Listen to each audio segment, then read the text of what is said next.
Welcome back to King Win for Charity Event Winter 2015 Edition Tournament. With me, Monk, we've been casting a few matches today. We casted Neirea versus E-Cop and then Masan versus Powder. Those two matches were actually pretty interesting, and now we're going to move on to the round of 8, which we are going to start with Amaz versus Neirea. So we're going to see Neirea again today. Last week we saw Amaz facing off against Hosty, I believe. Was it Hosty won against? No, it was against Kaldi. Yeah, Amaz won against Kaldi and moved on to the round of 8 against Neirea. And I remember specifically Amaz's Priest deck being very, very bulky. Like, it had the biggest absolute minions ever. Mm-hmm. Yeah, Amaz pretty much tore through that series with his Priest. Mm-hmm. And then at the same time, Neirea versus Ekop, the MVP of that series was also Priest. I believe Neirea went 3-0 versus Ekop's entire lineup. So we might have like a pretty epic Priest versus Priest mirror yet again. We saw Priest versus Priest from Ekop versus Neirea. And then I think Amaz versus Neirea, Priest versus Priest, that'll be another excellent match. Yeah, I don't know if Amaz is running Light Bomb like E-Cop was. I don't believe I've seen it one. I've seen one last week, but this could still be interesting because Priest against Priest always comes down, much like Control Warrior in a way, comes down to those like small edges that just can't be recovered from. You know, we mentioned earlier, Dark Cultist, Sludge Belcher. If those guys get to stick around and are not removed, or injured Blade Masters, you know, the power of something like a Holy Nova is a lot diminished in that matchup unless you get card draw off of stuff like Northshire Cleric. So it's really just about getting those little bit of advantages that will, you know, keep you in the game or on the board that the opponent can't handle. Yeah, let's talk a bit about the bans going to the series. Amaz has Priest, Mage, Hunter, and Warlock, and his Hunter was banned. I think Neirea kind of learned from maybe his mistake. Yeah, definitely. Not banning Hunter has been a mistake for Neirea in the past, and this time around he's not going to get caught off guard. But also, you know, Priest, Mage, and Warlock are not definitely, you know, bad matchups for Neirea if you look at his complete lineup. And then on the other end of the spectrum, Neirea brought Rogue, Priest, Warrior, and Druid, and Amaz has banned his Druid. And I think the decision behind that ban was just because he hates Druid. Druid versus Priest, typically not a good matchup for Priest. Yeah. And Amaz has always expressed his disdain for matchups that are bad against Druid, because bad against Priest, because Priest, of course, is his signature deck, the deck that he's most comfortable with, and the deck that he's most confident in winning tournaments with. Yeah, it's one of those things. I really like that aspect sometimes. The ability for us to associate a player with a class.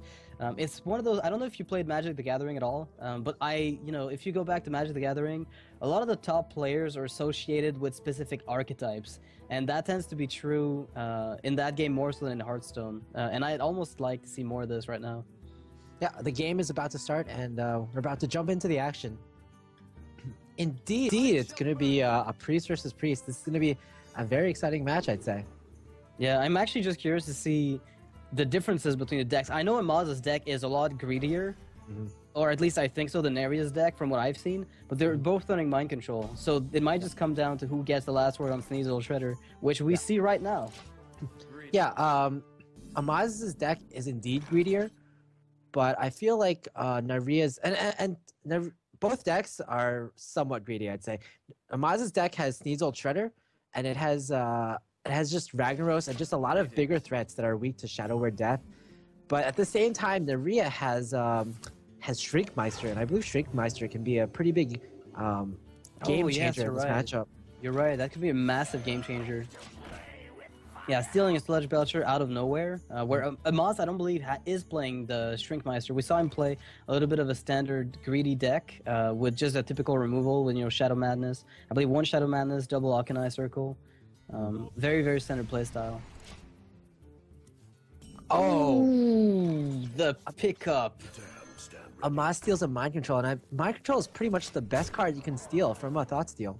Yeah, Amaz has got to be feeling awesome about this because Mind Control is essentially, if you have a second Mind Control, you get the last word. And if you get the last word, you get the last threat. And this is usually what will end up sealing games in unrecoverable ways for you sometimes. Yeah, Mind Control, I don't know if you remember back in the days when Mind Control was 8 mana. It was like in every deck twice. Yeah, it was all about who can get the last Mind Control. It's like, oh, you play like Argent Commander, because that was the biggest minion everyone ran back then, because they were afraid of Mind Control. Yeah. And then you play the Argent Commander, I play a Mind Control, then he plays a Mind Control. Whoever got the last Mind Control pretty much won the game. Yeah, and now we're looking at the Shadow Madness. So Amaz's Light of the Naru is spawning the Light Warden here out of the Akanai Soul Priest because because the minion is still damaged, it will spawn it. It's got a bit of a quirky interaction, but that's the way Blizzard decided to do it. I don't exactly know if I can wrap my head around the way that it functions mechanically, but just going to get removed by Sludge Belcher here. Not going to get a lot of value in this matchup. Yeah, Light Warden, or rather, Light of the Naru is one of the new cards in GVG that was released for Priest that people have been hyping up a lot. It's pretty much Light Warden, Light of the Naru, Valence Chosen, and Shrinkmeister, and of course, Light Bomb and Vol'jin. They're all cards that people are saying they might get pretty good play, but it's just not happening right now in GVG. They're kind of somewhat situational cards, and they're all pretty good in their own rights, but maybe just not over the top, just barely not good enough. Yeah, they're in a bit of a limbo, essentially, where you want to see them played. Which card from Naxxramas was expected to see a lot of play and just didn't see as much as we initially expected? I would say the #1 card would probably be Trogzor the Earthinator. Oh my god, from GVG, yeah. And then the second would probably be Shrinkmeister. I mean, when Shrinkmeister was first released, everyone thought that would pretty much bring Priests up to be the best deck.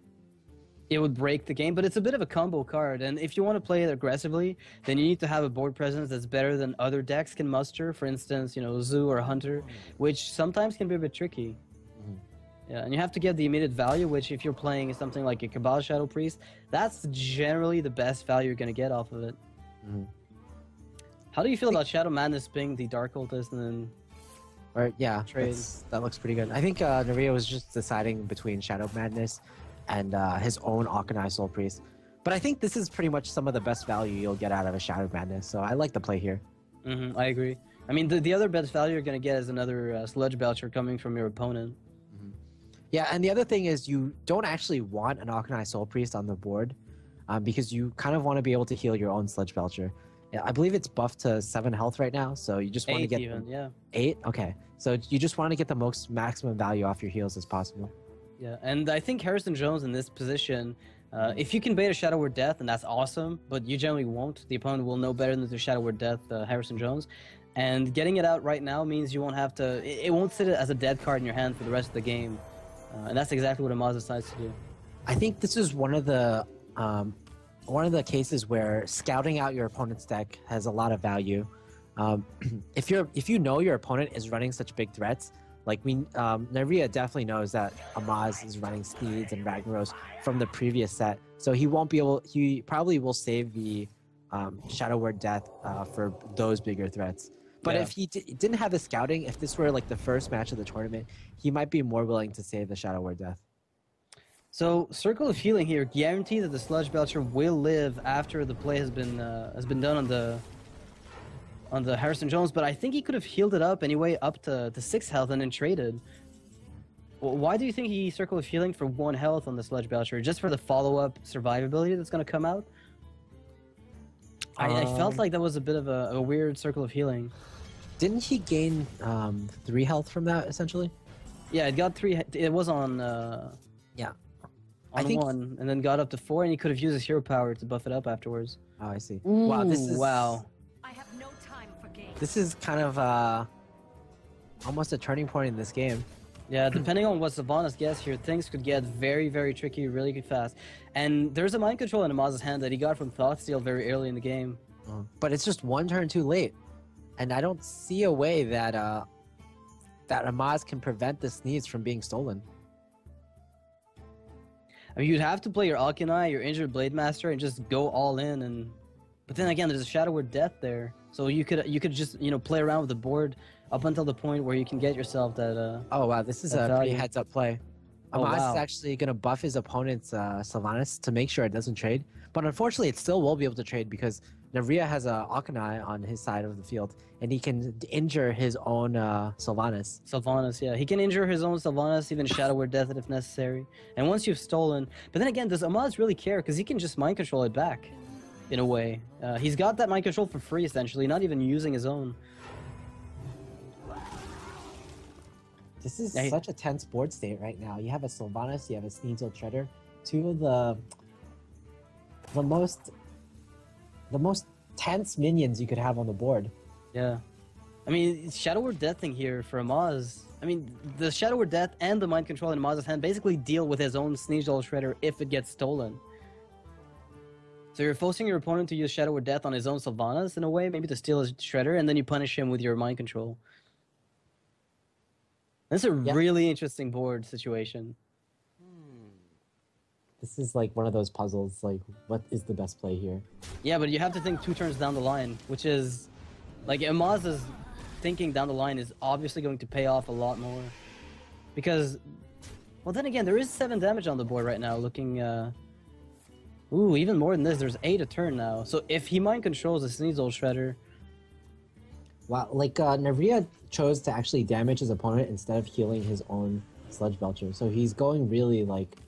hyper aggressively, yeah, and I think that's the, oh, what a great top deck.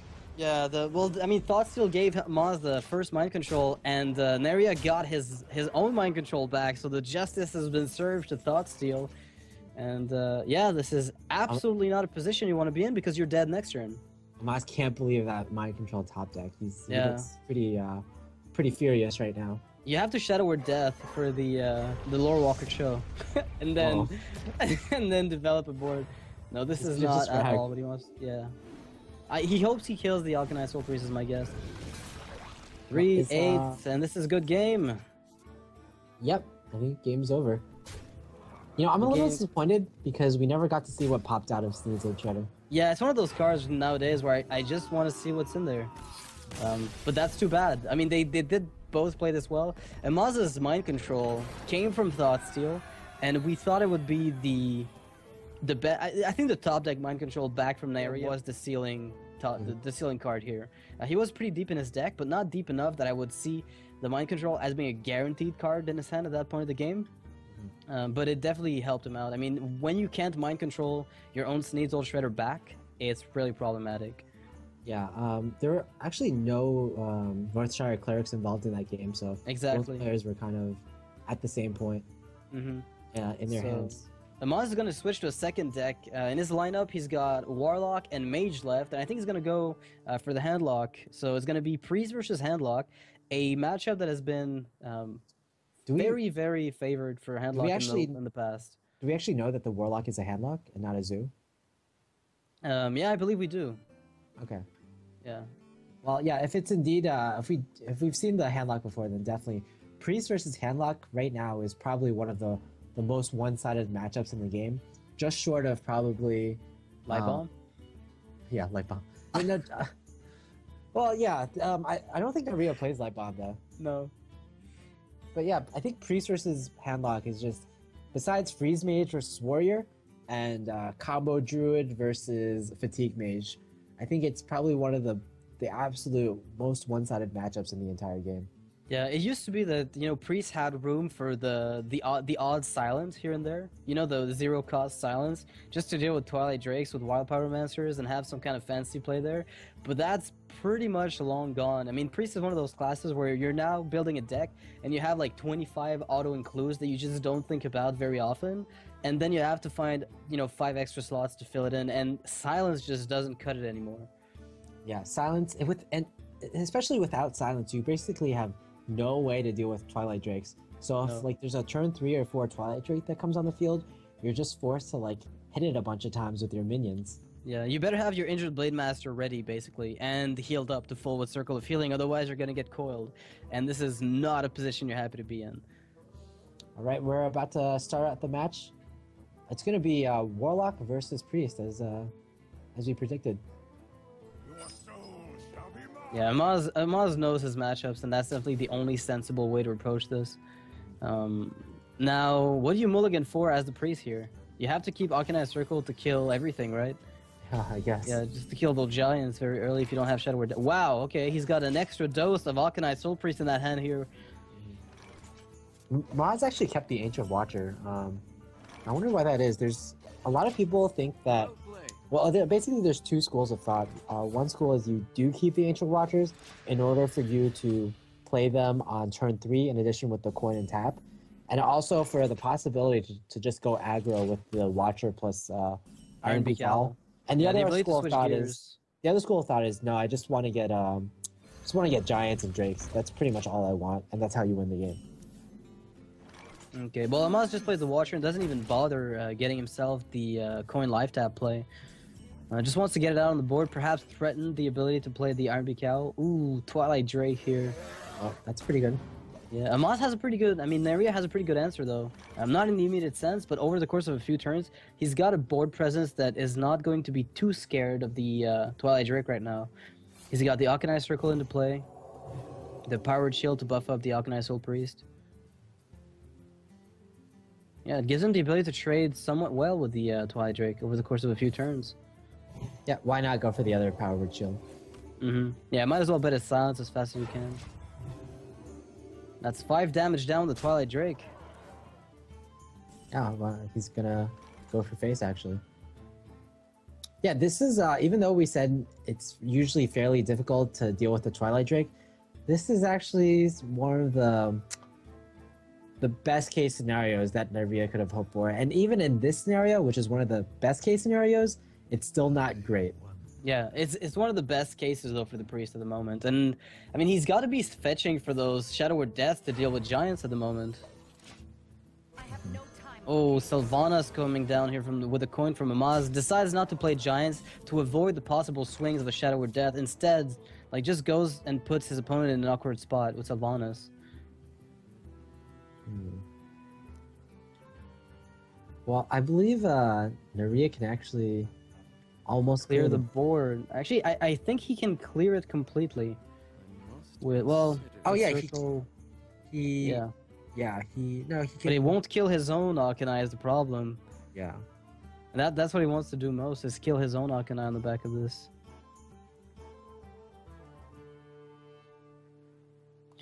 Alright, what about Sludge Belcher here? You could Thought Steal for an Iron Beak Owl and try to deny the Sylvanas. Or even an Iron Beak Owl on the Twilight Drake. I think like putting down Sludge Belcher guarantees that you're not going to give him Sylvanas value immediately, and you're setting up for an AoE Circle of Healing that is not going to give him the Akanai since it'll be dead. I Maybe like that's this a line play. of thought. I like this play because it just puts more stuff on the board and it forces your opponent to put more stuff on the board, so you can get more value out of your circle.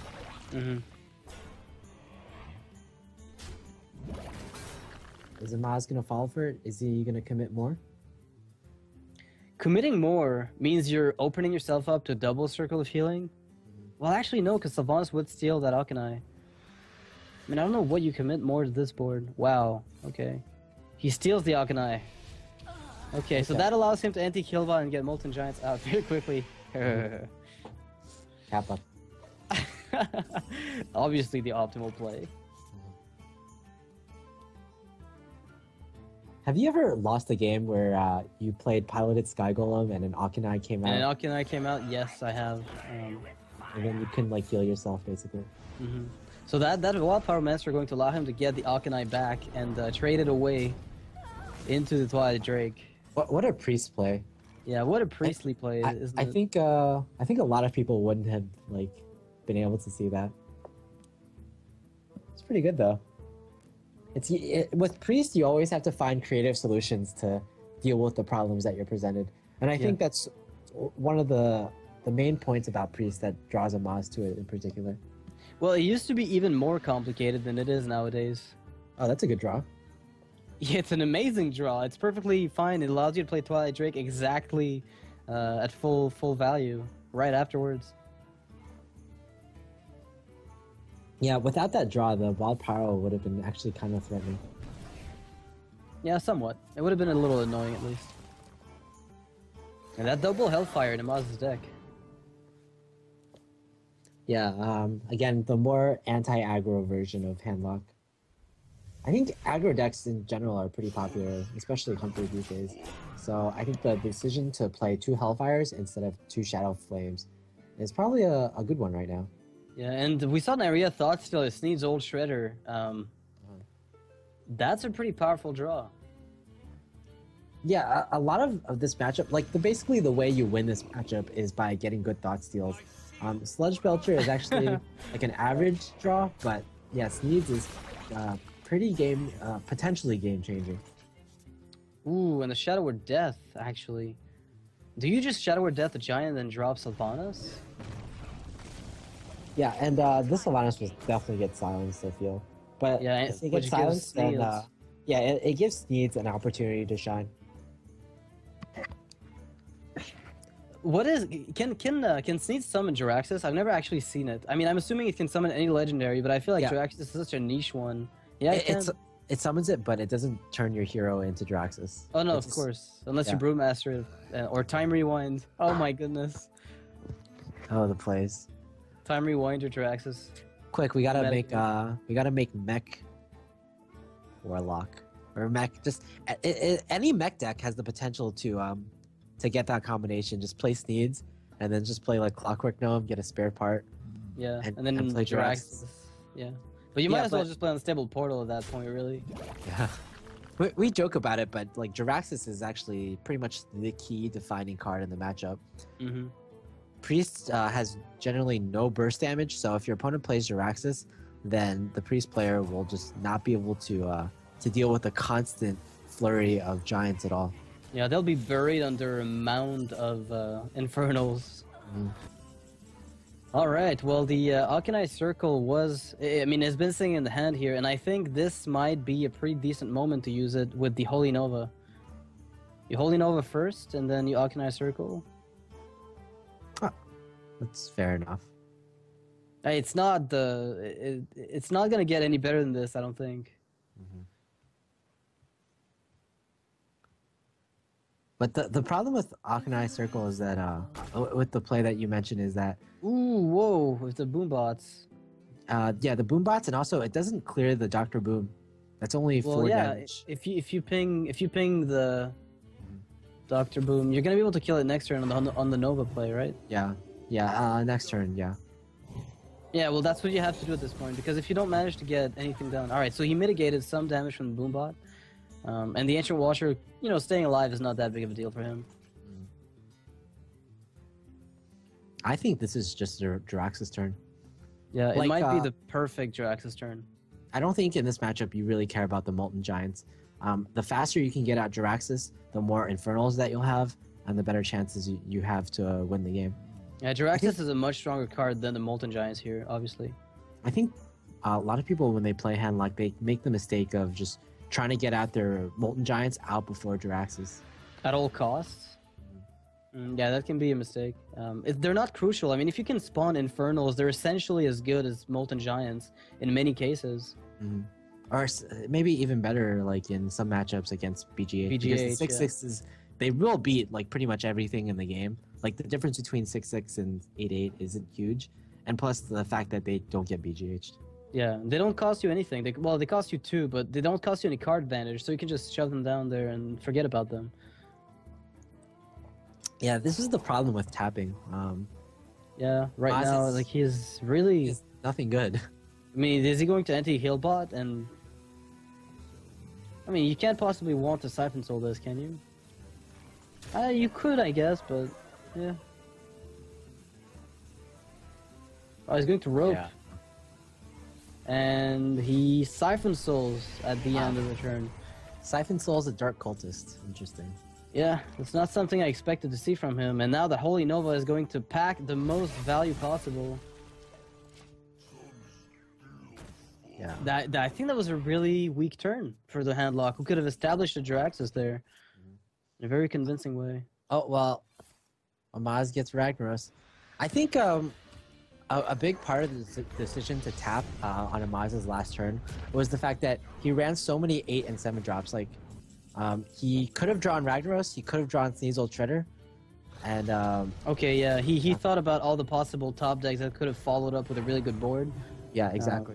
Okay, I It get was more of like a risk reward thing based Mhm. on his own knowledge of his own deck. Oh, top deck Owl. Yeah, that's... Well, he doesn't have a removal piece for the Shredder just yet, but it's going to allow the Ragnaros to maybe just ping the Sneasel if anything goes wrong. Yeah, I don't think you're really worried about a 5/7 body, to be honest. You're In not worried before about... Divine Spirit and Yeah. Praised Alchemist. No, it's not happening. Yeah, definitely. Now, is he going to play the Giant, or is he going to play it a bit more safe and Sludge Belcher? I don't think you're really that worried about Burst from Priest, but... Wait. Double Hellfire? Wait. No, that's not enough. I was gonna Oh, say double you're- Hellfire, silence your rag, and then attack phase.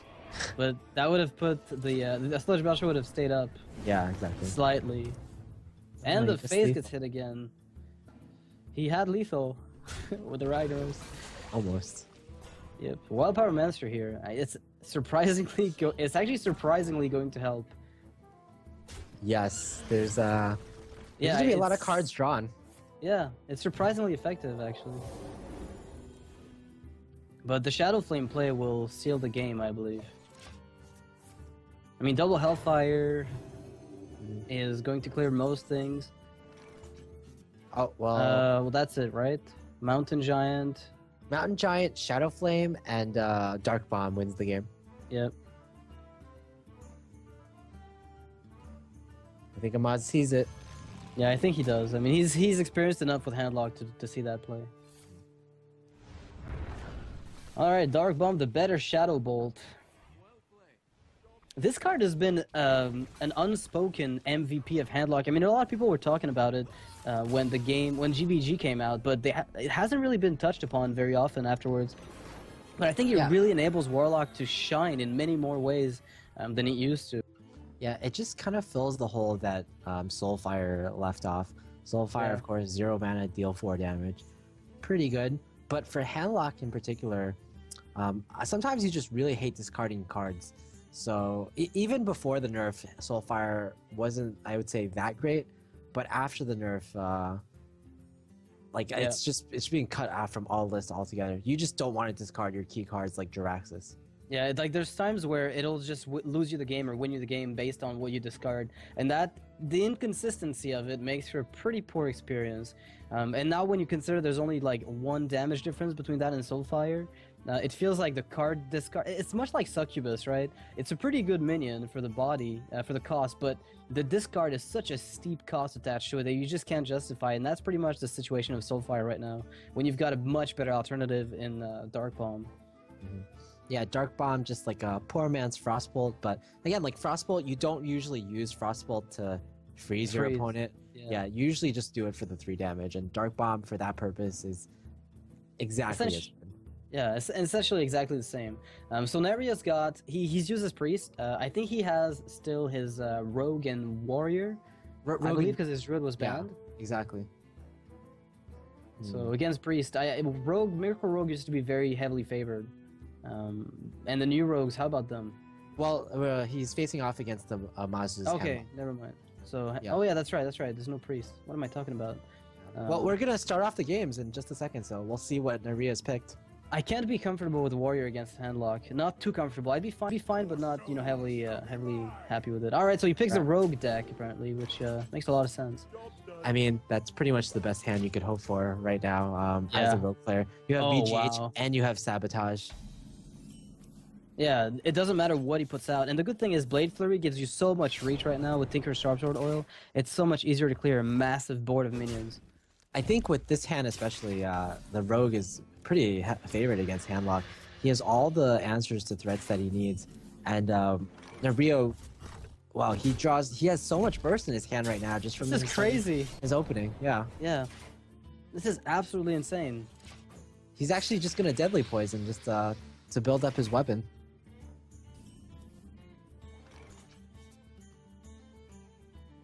Yeah. Well, Amaz even plays the Earthring Farseer into the dagger.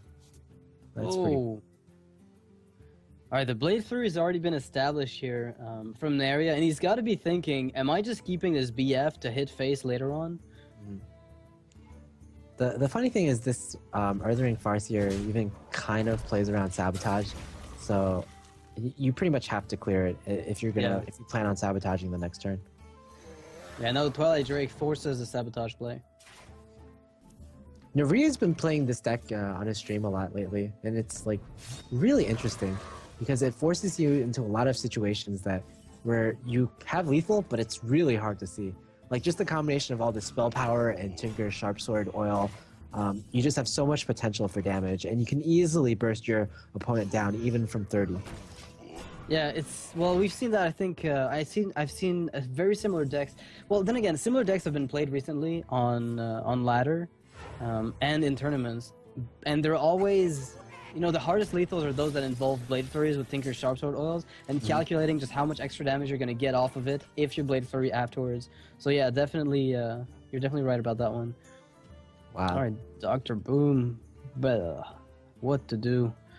I mean, BGH is a play. Well, you're always going to consider BGH against Dr. Yeah. Boom, I guess. Yeah, you don't really have the choice. So do you attack the Sludge and Blade Flurry? But you don't really want to use Blade Flurry here. I mean, there's so much more value to be found in the Tinker's Sharp Sword oil later, isn't there? Yeah. Blade Flurry plus the Tinker's Sharp Sword oil is kind of like your winning play against Handlock. Your ability to just wipe pretty much any board possible. If you buff your weapon up enough, wow, that's like a tongue twister. It's a tongue twister. Yeah. Yeah. So do you just maybe play BGH and trade weapon plus Sludge into the Sludge Belcher? Or do you have to Drake if it's trade? Oh, he's going to commit the early Blade Flurry. Maybe he's going to rely on the sprint to get a second one. I'm assuming he runs a second one. I don't know if that would be a bad assumption, but ooh, wow. Yeah. He's definitely he going to keeps the big game hunter. It's very interesting. Neirea, I definitely trust Neirea with this deck though, because these are a lot of plays that I personally would have made, but Neirea is currently rank 4 legend on EU with this deck, I believe. Yeah, he's going to rely on that sprint definitely to carry him forward. And if a Giant gets played, then he's got a Drake BGH as a follow-up play on turn 8. So I feel like his assessment of the situation was very, very good. And he played around Mortal Coil by attacking into the 3-attack Sludge Belcher with his face, as opposed to using his own Sludge Belcher, would have been left on 1 health. Amaz is like, I'm going to play a Giant here because there's no way that you have a BGH after you just eviscerated my little guy. Yeah, and that would be a mistake because the mind games were made by Neirea, and the BGH is going to take out that Giant, which forces Amaz a really, really weird Hellfire position. What else has he got? Yeah, Amaz's hand is just so strange right now. Yeah. The thing is, he can't even get too low, because if he gets low enough, his opponent will just burst him straight down. Yeah, we've seen a lot of that in the past, and he knows how this rogue operates. Oh my goodness. Is that a joke? He doesn't have lethal yet, but yeah, Goblin Auto Barber sprint or sprint straight up. I mean, that's going to put... I mean, he needs to find Blade Flurry. That's what he wants, right? Lotheb. Sap and Lotheb are... And the deckhand. Oh, no. Oh, the deckhand of doom. These are all very important cards. Do you leave your opponent at 20, or do you bring him down a little bit? Or he brings him down. Not afraid of Molten Giant, because what's the worst? He can't even Shadow Flame with it. I think it's a big part of it is because you also have the sap, so you're not afraid of any taunts whatsoever. Yeah, nothing that comes down here will worry you, really. I think because of the sap, Neirea is just going to win next turn. He has the South Sea Deckhand plus both Tinker's Sharp Sword oils, and that's 14 damage straight from his hand. Disregarding any, if Amaz clears the board fully and then somehow gets rid of the weapon, well, getting rid of the weapon is actually important because you have to dagger up. You have to dagger, yeah, exactly. Yeah, but this game is way over. This has been sealed. The BGH, I mean, the Eviscerate on Dr. Boom was a really good play. I would have most of the time in this situation maybe played my own big game hunter maybe a bit too early. So I feel like Neirea's assessment of the plays was definitely accurate, and he's going to win the game right now with the sap into double Tinkers, possibly. Yep. That will do it. 14 damage. Well, just one Tinker is enough. Yeah. I think anybody need the second one. Neirea doesn't want to show his second Tinker, I guess. Yeah. Fair enough. Fair enough. Yeah, this closing information unnecessarily can lead to bad outcomes in future games, so that's definitely a good way to put it. So Neirea takes the game against his Handlock. Very well played, losing with his Priest, but winning with his Rogue. And now Amaz is down to his third and last deck, I believe, which is a Mage deck. I believe Amaz will be playing his version of Mech Mage with Unstable Portals. Okay. Of course, Amaz, he's a person who really likes RNG and the potential positives you can get from RNG. There's just when you play RNG cards, there's just so many potential upsides that Amaz deems the risk worth the reward worth the risk. Yeah, I mean, it really depends on the profile of someone. I mean, you know, how some people are very risk averse, and they will tend simply to play stuff like, hey, Control Warrior. I'm thinking Show and KitKats here, who just tend to play those super consistent decks that have a 55 to 60% win rate against the entire field and are super bland in a way, but if piloted properly, will just give you a really, really sick win rate. And other players tend to play a little bit more inconsistent decks in many ways. So, The word you're looking for is YOLO. YOLO, that's right. Yeah, there there are some YOLO players, and there's some people who play Control Warrior. Yes. Amaz two is ends more of a the YOLO spectrum. player. Well, he does play Priest, so Yeah. With Sneeze Old Shredder. But he Yeah. plays Ragnaros, and he won't hesitate. I mean, at least a long time ago, he didn't hesitate to just go all in on it.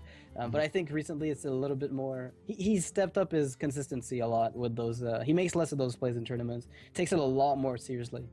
Yeah, the game should be starting up fairly soon. We're gonna see Neirea's Rogue against a Mech Mage. A Mech Mage. Blade Flurry MVP? Yeah, Blade Flurry is potentially definitely one of the MVPs. I mean, it's always an MVP when you have a Tinker Sharp Sword and Deadly Poison. Yeah. So Alright. what are you mulliganing for in this matchup? Deadly Poisons, SI7 Agents, and Backstabs, basically? Well, those are some pretty good cards in Neirea's hand. Deadly Poison, Backstabs. You pretty much covered it. Yeah, but I mean, he do keeps- you even know that it's not... I mean, he knows it's Mech Mage, or is he just going to try to put pressure regardless of what it is? Yeah, I think he probably knows it's Mech Mage because there's definitely a lot of scouting that's been done already. Yeah. Well, now it's pretty obvious. If it wasn't before, now it is. It's interesting that he also keeps the Azure Drake, and I think that's because he already has a really good hand, so he feels like he can afford to keep that.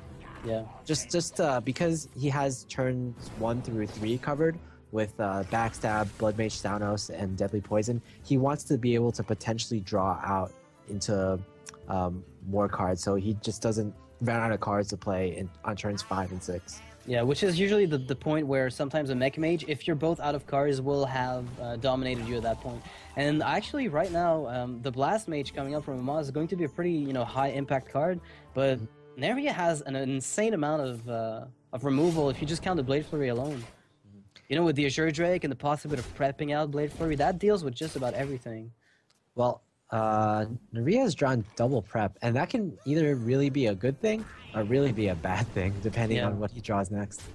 Yeah, but that's 4 damage from Blast Mage here. That's a pretty impactful play. And a 5 attack minute is not something you should just ignore. So, are you Deadly Poisoning and Blade Flurrying with, Prep Blade Flurry and SI7ing the 5/4? That seems like a pretty good play to me. I mean, prep is an interesting card because in different matchups it can be used for different things. It's kind of like an innervate in that way. Against aggro decks, you can prep your Blade Flurries, your Eviscerates. Against control decks, you prep your Sprints, and they're both equally useful uses of prep. Well, Oh, that's- Frost Elemental here. Not something I see very often. In fact, it's one of the cards that it's a card that doesn't see play in Constructed. I think the only time I saw it was back in the days where Reynad decided, hey, I'm putting this in my hand lock as I can. But it's pretty decent in this situation. Strife Crow is another player who once considered using the Frost Elemental. I remember one day he was like staring at his deck list. He was like, I'm not sure what's better here, Frost Elemental or Sylvanas? And he was just like stroking his chin and thinking Oh, about it very goodness. deeply. When a lot of players would have just said, you know what, I'm putting in Sylvanas and not even thinking twice. Wow, and now Amaz has to make the decision. Do I go face and risk getting Blade Flurried again? Or, because, many top decks could actually lead to Fireballs, just completely finishing off the game since he's already got the one. I liked going for face, to be honest. Yeah? You think just going all in here might be the play? I guess he was scared of Eviscerate, which, fair enough. Neirea did draw. Yeah, there is an Eviscerate, and unfortunately he cannot use both the Eviscerate and something else, so maybe the play... I mean, if you dagger up, you can coin out South Sea Deckhand to trade into something with your 3/3, and then low tab Eviscerate on turn 7. But you're gonna take a lot of face damage for that, though. Yeah, I still think you eviscerate. The 4/4 and trade your 3/3 perhaps. Yeah. Yeah, that seems like a very consistent play. But the Black Knight is going to deal with a Sludge Belcher. Maybe Neirea will rely on the Sludge Belcher to. Wow, he's gonna dagger. Ouch. So he's gonna use a South Sea deckhand definitely to trade into that 5/1. He's setting up the dagger for the follow-up Deadly Poison. That's really interesting. Yeah. He's gonna take 1 less damage than attacking the 5/1 directly, which is obviously a bit better. But the Fireball, oh wow. Okay, this might be a very important draw. Oh, SI. That's irony. That's a pretty good one, actually. Yeah, well, Finicky Cloakfield will allow Amaz to get another attack out of something he's got on the board. And the Black Knight manages to kill the Sludge Belcher. He could reversing switch his 4/3, his 3/4 into a 4/3 if he wants, or keep it for Black Knight. There are many lines of play here with Amaz getting a lot of damage bursts coming out in the next few turns. Yeah, is Amaz gonna reversing switch and then cloak his mech, his spider tank? It's an interesting play. Yeah, I think generally the SI is a good minion, but he probably wanted something a bit bigger actually. Yeah, like he would have taken Leroy Jenkins all day over this guy right now, but it's still it's a damage dealing minion, which is what he wanted. He must have wanted something like an 8 drop, obviously, ideally something like a Ragnaros, but Ragnaros would have been pretty much game over. Yeah, Ragnaros would have been MVP in this case. There was no winning it if Rag came down. You've gotta be feeling a bit queasy about that stealth and mech here. I think you just have to sludge and eviscerate that 3/3 and hope for the best. So Black Knight. Yeah, I guess Black Knight is coming down. Yeah, you can't reversing switch and ping the 1/2 unfortunately, but still very very good position here for Amaz. I think Neirea, as it stands right now, he won't be able to clear the board, but Blade if he gets Flurry Blade might Flurry, help. Ooh, wait. So Deadly Poison. Nah, he's gonna be dead to Fireball. I mean, Deadly Poison. Yeah, he needed Blade Flurry, I think, this turn, in order to do anything significant. it's pretty unfortunate. Yeah, I can't think of a good way for Neirea to play this and expect to live on the following turn. Yeah, Amaz is gonna win this game here. He's got lethal with Fireball. Despite the Loatheb, I mean, Loatheb puts the Fireball at 9 mana, but it doesn't, prevent it from being played. So exact lethal for Amaz here. Taking the game against the Rogue, how favored do you think Mech Mage is against a Rogue like this? I think this Rogue it's kind of like the old Miracle in that it's kind of like a deck and not really either a control or an aggro deck. And typically, combo decks tend to struggle against aggro decks. We saw Neirea's Rogue being stopped by Ekop's Hunter, and also this time by Amaz's Mech Mage. So 2 aggro decks are the 2 decks that beat it. So I think it is fairly favored.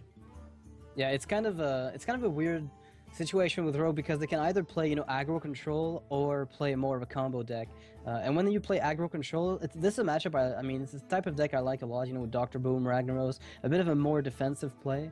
But I feel like Neirea's ability to survive is really hampered by. I mean, he's not running any heal boss that I know of. He's running 1 Earthring Farseer, and that's about all the healing he has.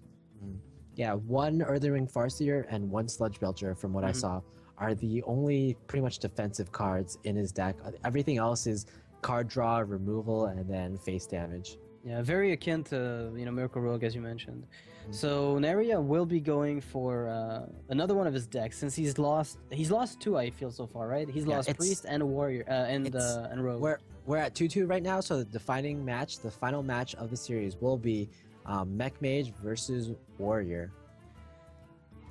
Mech Mage versus Warrior. I feel like if the Warrior can, mitigate some of the early aggression of Mage, I mean, if you have a Fire War Axe for the Mech Warpers, then it's generally much easier past that point. But we saw earlier that Mech Mage just steamrolled Powder's Warrior. We saw Powder just get completely obliterated by Masan. Well, this is a pretty good hand, I'd say. Probably one of the best hands possible. You have the Cruel Taskmaster and the Fire War Axe, basically able to deal with any 1-drop that your opponent has. So if you're Amaz here, do you drop double Clockwork Gnome and risk getting Whirlwinded? and then unstable portal turn 2, or do you just drop one gnome? I like dropping both because you're not really that sad if your opponent plays a whirlwind. Yeah. Yeah, I think this is fine. Whirlwind is like not even a 1 for 2 because you get the two spare little cards. spare parts, yeah. So it's essentially a little bit of value, but not that much. But the Cruel Taskmaster here going to be very, very important for Oh, we see the Neirea. finicky cloak field. with Archmage Antonidas. Do you know how? Angry chicken. So I don't exactly know how relevant this is going to be because he'll have to use a weapon on this. But I mean, do you even use a weapon on Another this? cloak field. Oh my god. Oh, Archmage. That's like pretty good RNG, but pretty bad RNG in terms of the angry chicken. If Amaz somehow survives to like turn 7 or 8, then he can cloak his Archmage Antonidas for 2 turns in a row. Yeah, but Sylvanas is also a really threatening minion at this point. Because if you steal Sylvanas and shield slam her right away, you're going to be in a world of hurt, losing your Archmage. I really wonder what Amaz is saving that angry chicken for. This is Yeah, pretty- I think he's going to save it for the exact same turn he plays Archmage to protect himself against Sylvanas plays. Okay. I know that sounds weird, but I Yeah. think that's the extent of... I think that's fair. I mean, Amaz drawing not that well right now, but it's just all about like getting to that turn 8 or 9 and using up those cloak fields. Yeah, it's going to turn 9 where you go Archmage, Angry Chicken, Finicky Cloak Field, Finicky Cloak Field. And you stealth your angry chicken. Yeah, just to make sure Sylvanas is not guaranteed to get the Archmage. I mean, of course, if there's a Death's Bite on the board, you're going to be a little sad, but... I mean, we're talking about a Sylvanas right now that's not even in Neirea's hand. Yeah, but Amaz has to be playing around it, because it's one of the weakest plays of stealth minions against Control War. That's pretty much it. I think at this point, Amaz is just considering ping pass for 7 turns until he gets to that Archmage turn. Could you please just play Mana Worm and force the opponent to use his last weapon charge on it? Oh, no, he's playing the Angry Chicken right now. All right. Wait, why is he playing the angry chicken though? That just does. He's just gonna die. I don't know. He's trying to force his opponent to play to use his Death's Bite. Maybe Mana Worm wasn't good enough an incentive. I don't know. This is a poultry sacrifice. Sacrifice to the chicken gods. Yeah, I don't exactly know what Amaz is hoping to do here.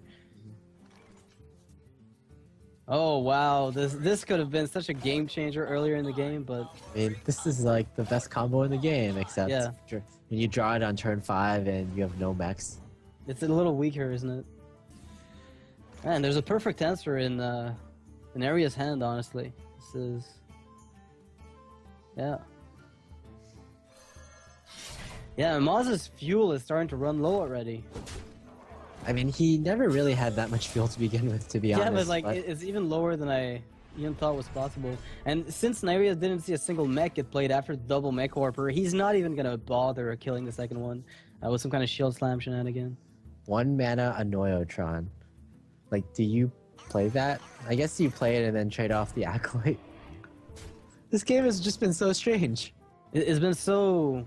I mean, Amaz is not liking this at all. He's fully relying on the Archmage Antonidas. I think he's going to try to get 2 turns of full stealth, where he gets Archmage, Finicky Cloakfield, and then gets it to live, and do it again. Because if he does get 2 full turns of Fireballs, then that might be the game-winning play. Yeah, if you play Archmage Antonidas and Cloakfield on turn 8, then on turn 9 you can Cloakfield, Fireball. Exactly, again. and then do it again, and then attack for 5 with Archmage, possibly. He's using up the health of the Armor Smith. I'm so excited. I'm just really excited to get to turn 8. Yeah, I want to see what happens with the Archmage. Yeah. When, But there's a lot of everything armor starts to getting heat up. stacked here. I mean, if you have like 12 Fireballs. Oh! Dr. Boom, that's perfect. And it's sitting way up there over the rainbow. I'm not sure what it's doing over there, but hey. I've seen that animation bug a couple of times, actually. Yeah, well, I guess when it's drawn and played immediately, maybe. Maybe that's what causes it. I mean, Amaz is curving out perfectly now on turns 7, 8, and 9. Yeah. Can you believe that? And the interesting part, though, is that Nerea's like health total. I mean, if the boom bots hit the face, this could change the game. Alright, it didn't hit the phase. Because if they hit phase for 4, that will really give him a lot more reach with Finicky Coldfields. Oh, wow. Now here it is. And here it starts. Oh, Fireball number 1. he needs to get an amazing unstable portal, I feel, to get out of this. I don't know. I mean, amazing unstable portal. Yeah, he he's- needs to get a good follow-up, because this is not enough. He's already looks used like both it's- unstable portals, I think. Has he? I saw one. Oh no, he got one angry chicken and that's it. That was the last game he played 2. Oh, I believe. see. Yeah.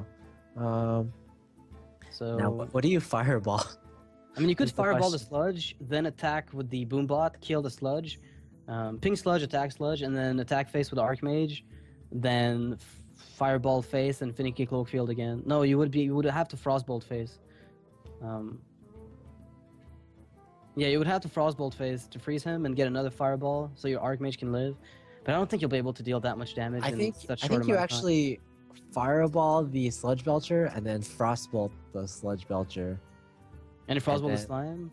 Yeah, sorry, frostbolt the slime, and then ping the face and cloak field. Because Oh god. yeah, you don't want to overkill the.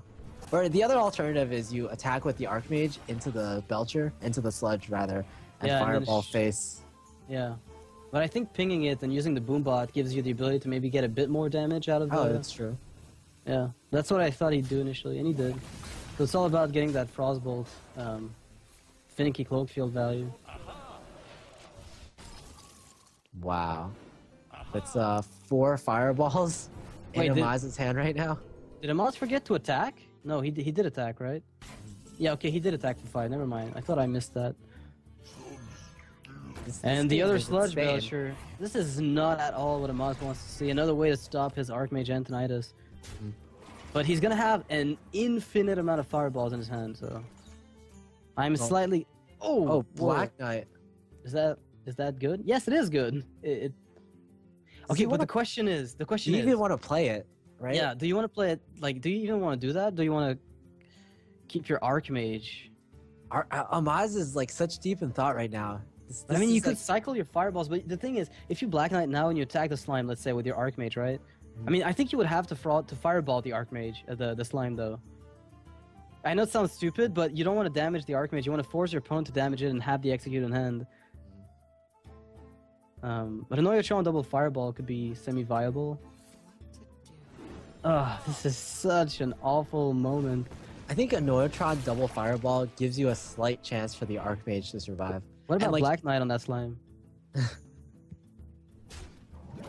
No, he doesn't do it. Alright, there it is. Here it comes. Amaz is gonna have 4 fireballs left in hand, which might be exactly what he needs. I think, like, even though you've gotten so many fireballs, you're still like not winning in this game. Well, I think he is actually. He's got 24 damage from hand over 2 turns, right? And how much armor can Neirea really get at this point? He's got that much damage over 2 turns, but how much damage does Neirea have over 2 turns? Yeah, he's got lethal over 2 turns. Yeah, exactly. Like he's gonna go straight for face, execute Cruel Taskmaster armor. Yeah, that's right. The sneeze being able to attack face is going to be the determining factor here. And now Amaz is going to have to play defensively, which is absolutely not viable. He's probably going to have to fireball the Sneeds. Mm-hmm. Oh wow, he's going to just shield. Is he gonna shield slam? If he I- shield slams, that means he's keeping Cruel Taskmaster for extra damage in case one of his minions die, Yeah. which I think is Or kind of or nice. or as an activator against for execute maybe. I'm not sure. Yeah, possibly. But I mean, 4 fireballs in the hand right now. Amaz has to sneeze and hope for Yeah, not he even has. Lord Walker Cho. You want Nat Pagel, I guess? Yeah, not Pagel. Yeah, would probably be the best. Here's hoping. It's gonna be Mal'Ganis, I bet. A Tyrion for. Oh, the Black Knight. Oh, such Neirea Black thanking Knight value. Amaz here. Yeah, this is absolutely not a viable. He's Amaz actually- has no way to do this. he's actually gonna Black Knight it. Yeah, the game is. Amaz is like so amused by this game though. Yeah. So He this just gives was. his face. He really did try. with the Archmage Entice Finicky Cloakfield. Problem was really just getting enough time to do it. Like, because the problem wasn't so much that he didn't have the damage, it's that he didn't have enough time to get the damage out. Despite having 25 fireballs, in this case it might have been almost more interesting to get smaller cost spells at that point. So fireballs not really stealing the game. Yeah, and the problem is that Mech Mage, it doesn't have too many low-cost mana spells. You're basically left with the Cloak Fields, or sorry, the Unstable Portals and the Frost Bolts and the Fireballs. Essentially the only spells in that deck that you could draw. So well done by Neirea here, who beat Amaz 3-2. It was a really close game. That last game could have come down, I think, either way. The two Finicky Cloakfields were probably the only hope of Amaz. I mean, if they had been any other spare part, the game would have been much easier for us to predict the outcome of. But as it is, he had a little bit of a chance to stay in the game, and that didn't work out. So Neirea moves on, and we're going to be back after a 10-minute break. We're going to have a Gara versus Firebat as in another round of 8 match. So don't go anywhere. We'll be right back.